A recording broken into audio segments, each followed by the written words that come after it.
Dr. Kim Sujin knelt in the red dirt of planet Keth-9, her brush moving carefully across the ancient stone tablet. The hot alien sun beat down on her back as she worked alone in the dig site. She had been on this world for 3 months now. Searching through ruins that were older than human civilization, the tablet was beautiful. Strange symbols covered its surface, but what caught her attention were the pictures carved deep into the stone. Dragons with long necks and powerful wings, birds that seemed to be made of fire, giant men with clubs, sea monsters with many arms. They looked exactly like the creatures from old Korean stories her grandmother used to tell her. "Dr. Kim," called a voice behind her. She turned to see Dr. Park Min-ho walking toward her camp, his boots crunching on the dry ground. The young scientist looked excited. "Did you find something interesting?" She held up the tablet. "Look at this. These pictures. They look just like creatures from Earth mythology." Dr. Park took the tablet and studied it carefully. His eyes grew wide. These carvings are at least 50,000 years old. But humans only left Earth 200 years ago. "I know," Kim said quietly. "That's what makes this so strange." 2 days later, they were back on the research ship called Harmony. The ship was home to scientists from many different alien races. In the main meeting room, Kim stood before a group of the galaxy's smartest beings. She felt small and nervous. Dr. Velthor was there. He was a Vorthok, tall and thin, with blue skin and 4 arms. He was known for being very smart but also very mean to humans. Next to him sat Professor Zilana, a Zenthari with silver skin and large black eyes. She was famous for her logical thinking.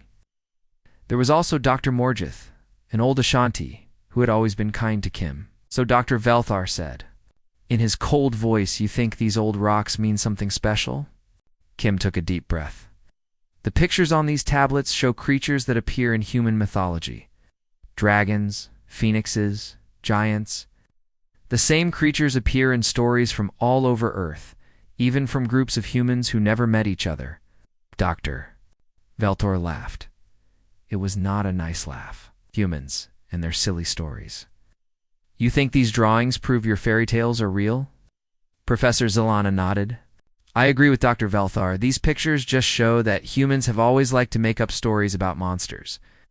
It proves humans were not very smart in the past." Other alien scientists in the room began to make noise. Some chittered, some buzzed, some made clicking sounds. They were all laughing at Kim and her discovery. Kim felt her face get hot, but she kept her voice calm. "These are not random pictures. Every human culture has stories about dragons. People in Korea, people in Europe, people in South America. They never talk to each other, but they all describe the same creatures. Because humans all have the same primitive brain," Dr. Velthar said. "You all imagine the same silly things. The carvings are very detailed," Kim continued. "They show specific body parts, specific behaviors. If these were just made-up stories, why would they all match so perfectly?" More laughter filled the room. Kim felt like giving up. But then Dr. Morgith spoke up. "Perhaps the old Ashanti said slowly. The humans were writing down real things they saw. Maybe these creatures actually existed." The room became quiet. Then Dr. Velthar laughed even louder. "An old fool and a primitive human. Perfect partners for believing in fairy tales." Professor Zilana pulled up data on her computer. "My analysis shows that 97.3% of human mythology involves impossible creatures. Flying reptiles cannot exist in space. Birds cannot be made of fire. Giants that large would collapse under their own weight." "Your science is limited," Dr. Morgith said quietly. "We have only explored 2% of our galaxy. How can you be sure these creatures never existed?" Kim felt grateful for his support, but she could see that most of the room was against her. Dr. Velthor stood up, his 4 arms waving. "This meeting is a waste of time. Humans collect old rocks and think they prove their bedtime stories are real. We have real science to do." As the aliens filed out of the room, Kim sat down heavily in her chair. Dr. Park put his hand on her shoulder. "Don't listen to them.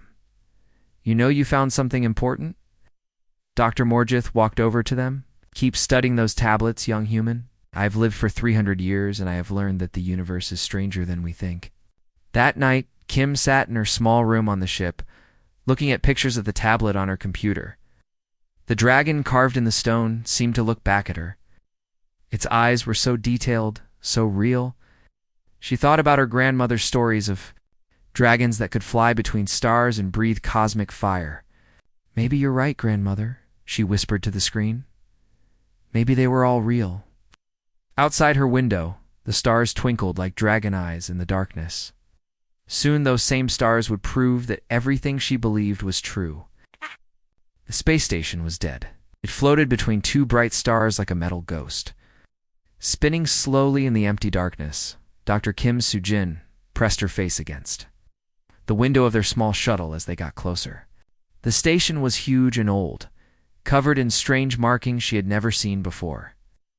"Life signs are 0, said Dr. Park Min-ho, checking his scanner. "But there are some very large objects inside, much bigger than any known species." "Out, Dr. Velter?" Sat in the back of the shuttle, his 4 blue arms crossed. He was still angry about being forced to come on this mission. This is a waste of time. Should be doing real research, not chasing human fairy tales. Professor Zilana was studying her computer. The station is approximately 80,000 years old. The metal shows signs of extreme heat damage and cosmic radiation. Dr. Morgith looked thoughtful. "Very old. Built long before any of our civilizations reached space." The shuttle docked with the station, and the team put on their spacesuits. The airlock opened with a loud hiss. Inside, emergency lights flickered red in the darkness.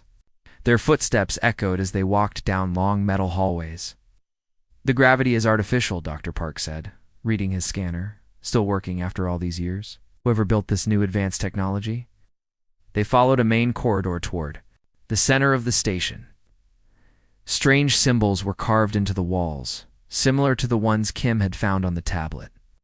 But these were much more detailed and covered in what looked like burn marks. "The large objects are just ahead," Dr. Park whispered. In the central chamber, they reached a massive door that was already open. Beyond it was a room so big that their lights could not reach the far walls. And in the center of that room was something that made them all stop breathing. Bones. Huge. Bones arranged in the shape of a creature that should not exist. Dr. Velthor's voice shook as he spoke. "By the void of space, ... The skeleton was longer than their shuttle. It had a long neck that curved up toward the ceiling, and massive wing bones that spread out like the supports of a bridge. The skull was the size of a small house, with teeth. As long as Kim's arm, along the spine were ridges that still glowed with a faint blue light. Kim walked slowly toward the skeleton, her heart pounding. "The wing structure?" she said quietly. "It's designed for flying in space, not in atmosphere. Look at these hollow bones. And these organs here." She pointed to strange chambers in the chest area, therefore surviving in vacuum. "Professor?" Zilana was scanning everything with her equipment. "Impossible. The bone density, the size ratios. This creature could not exist." "But it does exist," Dr. Park said, his voice full of wonder. "It's right here in front of us." Dr. Morgith walked around the skeleton, studying it carefully. The head shape, the body structure, it matches the dragons from your human stories perfectly. Kim pulled out a tablet and showed them pictures from Earth's mythology. Korean dragons, European dragons, Chinese dragons. The skeleton matched them all. The long serpentine body, the powerful wings, the intelligent-looking skull. "The DNA scanner is picking up genetic material," Professor Zilana said, her voice getting higher with excitement. "Still intact after all these years. The creature's age is 2.3 million years old." Dr. Velther had been quiet for a long time. He spoke in a whisper. 2.3 million years. That's long before humans developed space travel. Long before humans even existed as a species. Kim nodded. "So how did humans know what they looked like? How did every human culture describe the same creature that lived millions of years before we were born?" "They found more skeletons in other parts of the station. Smaller dragons, some with different wing shapes, some with extra legs. All of them matched creatures from human mythology with perfect accuracy." Dr. Park discovered something even more amazing. "These chambers over here," he called out. "They're full of some kind of energy residue. It matches the chemical signature for plasma generation." "Plasma?" Dr. Velthair asked. "Fire," Kim said simply. "They could breathe fire. It's just like in the stories." Professor Zelana's logical mind was struggling. The mathematical probability of humans guessing all of these details correctly is 0. Wingspan, bone structure, plasma generation, space adaptation. How could primitive humans know about creatures they never met? Dr. Morgeth smiled sadly as he touched one of the massive wing bones. Maybe they did meet them. Maybe humans remember more than we think. They do. As they prepared to leave the station, Kim looked back at the dragon skeleton one more time. In the red emergency lights, it almost looked alive. She thought about all the times the alien scientists had laughed at human stories. "No one is laughing now," she said to herself. Dr. Velthor overheard her. For the first time since she had known him, he looked ashamed. "Dr. Kim," he said quietly, "I owe you an apology. We all do." On the trip back to their ship, the shuttle was completely quiet. Each scientist was thinking about what they had seen. The universe had just become much more mysterious, and human mythology had suddenly become very important. The stars outside seemed different now. Instead of empty space, they looked like a place where dragons might still be flying. Waiting to be discovered, Dr. Li Haijin stood at the big window of their ship, looking out at the Resurrection Nebula. The clouds of space dust glowed with beautiful colors, red, gold, and white, like a painting made of stars. She was the newest member of their team, brought on as a mythology expert after they found the dragon bones. "The energy readings are incredible," said Dr. Choi Gu, the team's star scientist. She was studying the nebula with powerful telescopes. "There are living creatures in there, but they keep disappearing and coming back." Dr. Lee pulled out her tablet and showed pictures of phoenix birds from old Korean stories. In human mythology, phoenixes die in fire and then come back to life from their own ashes. They live forever by being reborn. Dr. Velther was different now. Finding the dragon bones had changed him. He was no longer mean to the humans. Instead, he listened carefully to everything they said. "Show me the details of these phoenix stories, Doctor." Lee explained how every human culture had stories about firebirds. Some called them phoenixes, some called them fire ruses, some had other names. But they all described the same thing: beautiful birds that burned up and came back to life. "The creatures in the nebula are made of crystal and energy," Dr. Choi said, reading her instruments. "When they die, they break apart into tiny pieces. But then the pieces come back together and make a new creature. The cycle happens every 847 years. Professor Zelana was amazed. That matches the phoenix cycle described in human stories. How did humans know the exact time period? 2 weeks. Later, they visited a frozen planet called Ice World 7. Dr. Park Minho led a team down to the surface. The planet was covered in snow and ice that never melted. But under the ice, their scanners found something huge. Bodies, Dr. Park said over the radio. Very big bodies.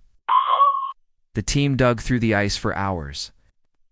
What they found made them call everyone from the ship to come and see. Lying in the ice were the bodies of creatures that looked like giant humans. They were 30 meters tall, with massive muscles and huge bones. Dr. Lee showed them pictures on her tablet. Giants. Every human culture has stories about giants. Korea has stories of giants who could move mountains. Europe has stories of giants who lived in the clouds. All the stories describe them the same way. Dr. Morgeth walked around the giant bodies, measuring them. The proportions are exactly what humans described. Large heads, strong arms, bodies built for cold weather. Giants this big should not be able to stand up, Professor Zelana said. The weight would be too much for their bones. Dr. Park scanned the giant bones. Their bones are not like normal bones. They have a special crystal structure inside that makes them incredibly strong. It's like nature found a way to make giants. That could actually work. The next discovery came 3 months later. Dr. Kim Soo-jin was leading a team to explore an ocean planet called Blue Deep. Under the water, they found ruins of a great city. The buildings were made for creatures that could live both in water and on land. "The architecture is amazing," said Dr. Yang Taeho, their language expert. "These buildings could work underwater or above water. The creatures who lived here were amphibious." Dr. Lee was excited. Korean mythology talks about the Dragon King's palace under the sea.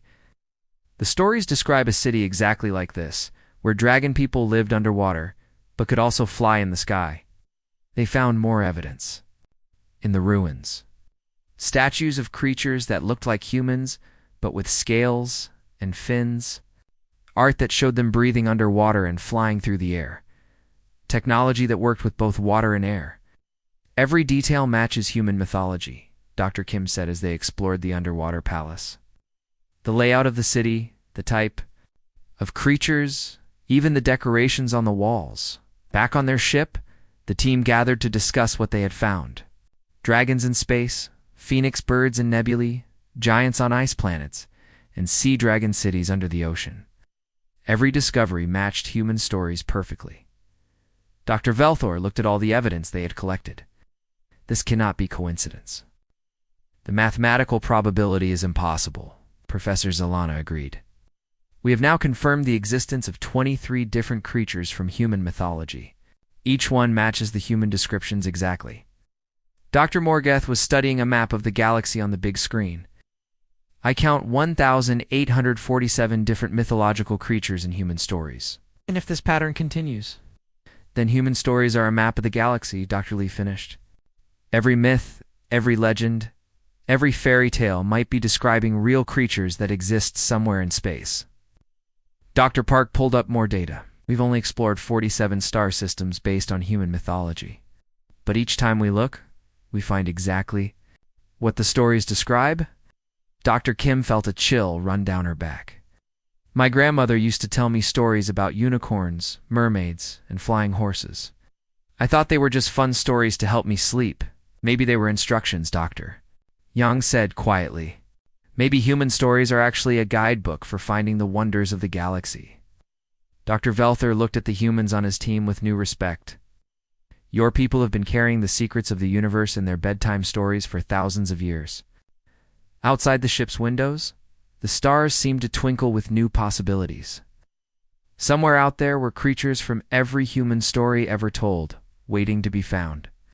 The archive planet was unlike anything they had ever seen. Crystal towers reached up into purple skies, each one tall enough to touch the clouds. The buildings were made of a material that seemed to glow from inside, casting rainbow colors across the ground. 3 moons hung in the sky above them, and the air felt old, like it had been waiting for them for a very long time.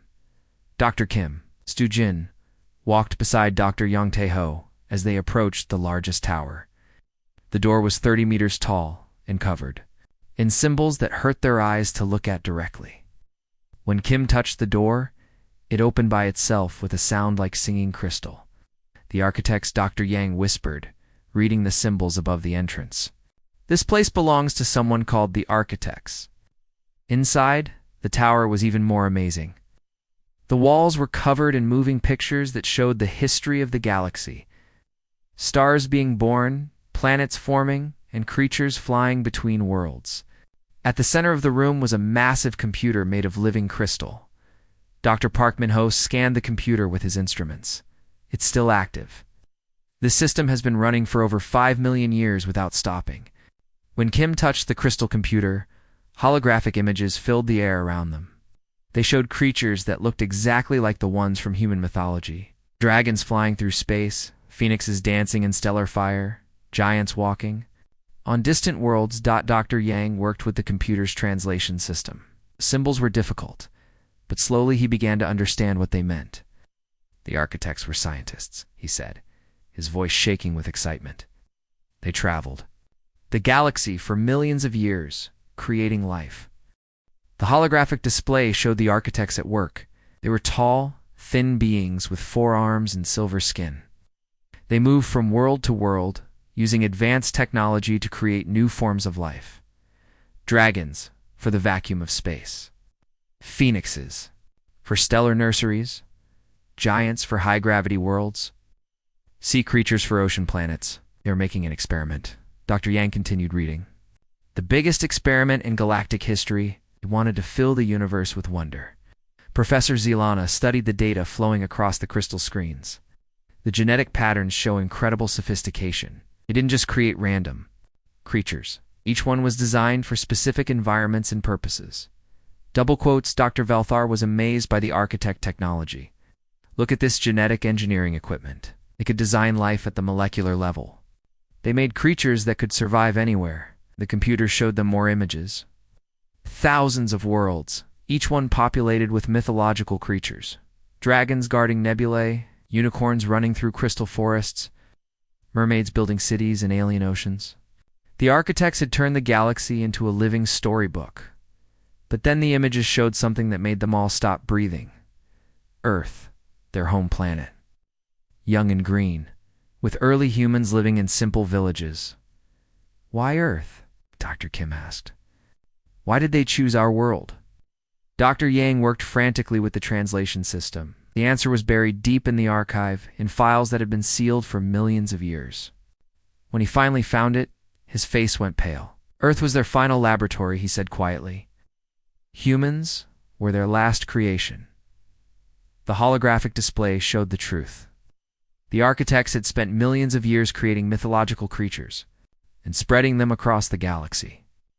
But they needed someone to remember their work, someone to carry the knowledge forward when they were gone. They designed humans to be witnesses. Dr. Yang continued reading. Our brains were built to store information about creatures we had never seen. The genetic memory was encoded into our DNA. Dr. Park scanned the genetic data flowing across the screens. Incredible. Human DNA contains dormant memory patterns. Information about thousands of creatures stored in sections of the brain that scientists thought were useless. Professor Zilana's analytical mind was working fast. It's a human. Mythology is not imagination. It's a genetic database. Stories passed down through families to preserve the architect's work. The computer showed them how it worked. When human children were born, their brains contained memories of dragons and unicorns and giants. These memories came out as dreams, an imagination. Parents turned the dreams into stories to help their children understand them. The stories were passed down from generation to generation, keeping the knowledge alive. We were never primitive, Dr. Kim said, her voice full of wonder. We were guardians, the galaxy's memory keepers. Dr. Morgith walked slowly around the crystal computer, his old eyes bright with understanding. Architects knew they would not live forever, so they created humans to remember their work and find it again when the time was right. The final files showed the architect's last message. They had grown old and tired after millions of years of work. Their bodies were failing, and their technology was breaking down, but they had accomplished their goal. The galaxy was full of wonders, and humanity would someday find them all. Dr. Veltor looked at the humans on his team with complete respect now. Your people are not just another species. You were chosen to be the keepers of galactic history. Every fairy tale, every bedtime story, every myth passed down by our grandmothers, Dr. Kim said softly. They were all real. We were carrying the truth inside us all along. The crystal computer continued to show images of wonders yet to be discovered. Flying horses on wind planets, tree spirits in forest worlds, magic carpets sailing through asteroid fields. The architects had left humanity a map to find every miracle in the galaxy. Outside the archive, the 3 moons were setting. But for the first time in millions of years, the architect's work was no longer forgotten. 6 months had passed since the discovery at the archive planet. The Great Hall of the Galactic Council was packed with beings from every corner of the galaxy. Representatives from hundreds of worlds sat in floating chairs that adjusted to their different body types. The air buzzed with translation devices working in thousands of languages.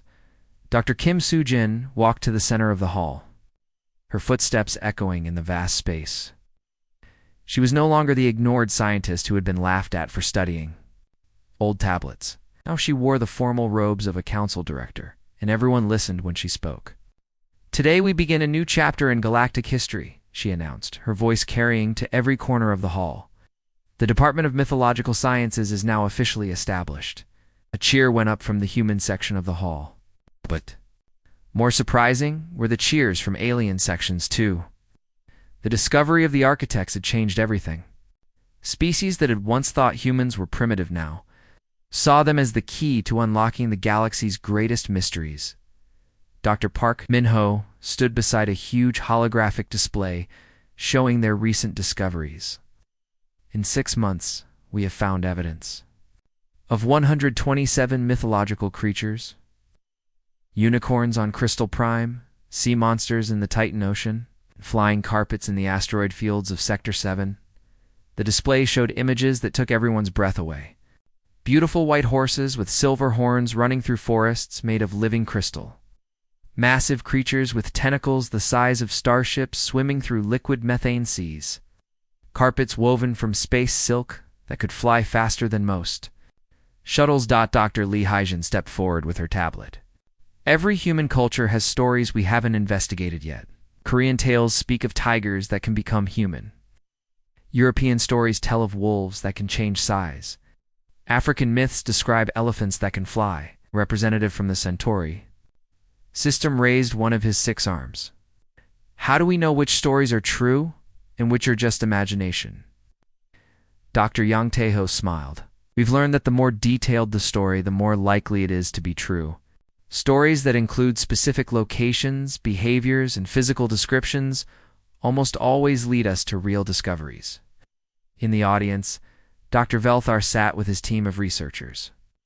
The proud alien scientist had requested to join the human-led department, something that had shocked everyone who knew him.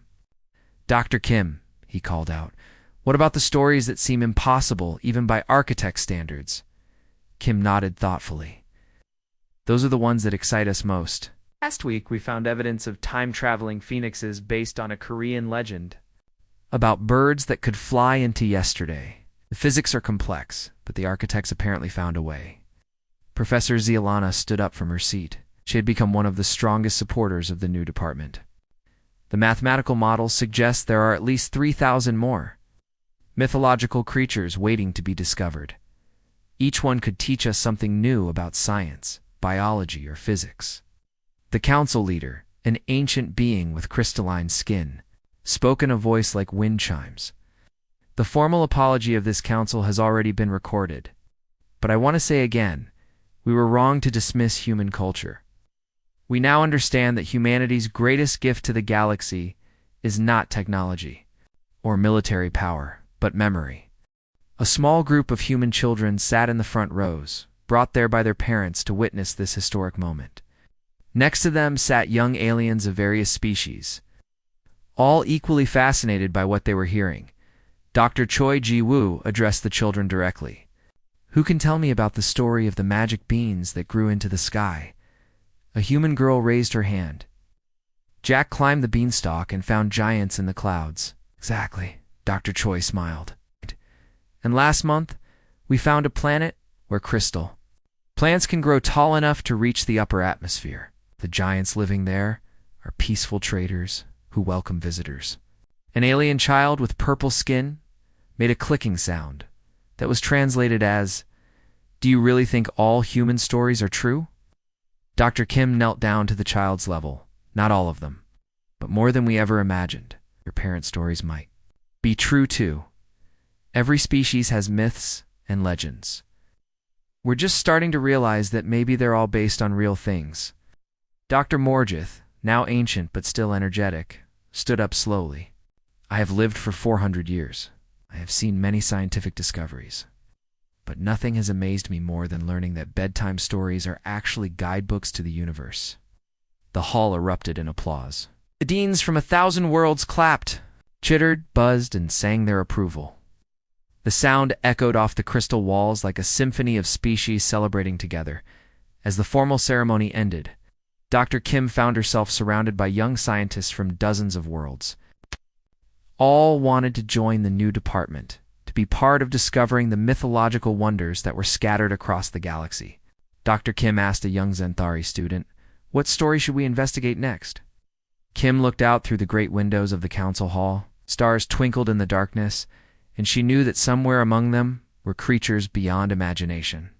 Dragons still flying through nebulae. Phoenixes being reborn in stellar fires. Giants walking on distant worlds. She smiled and pulled out an old book of human fairy tales. "Let me tell you about a place called Atlantis," she said. "It was a beautiful city that sank beneath the waves. I think I know exactly which ocean planet we should visit next." The stars seemed to twinkle brighter, as if they were excited about the next discovery waiting to be made.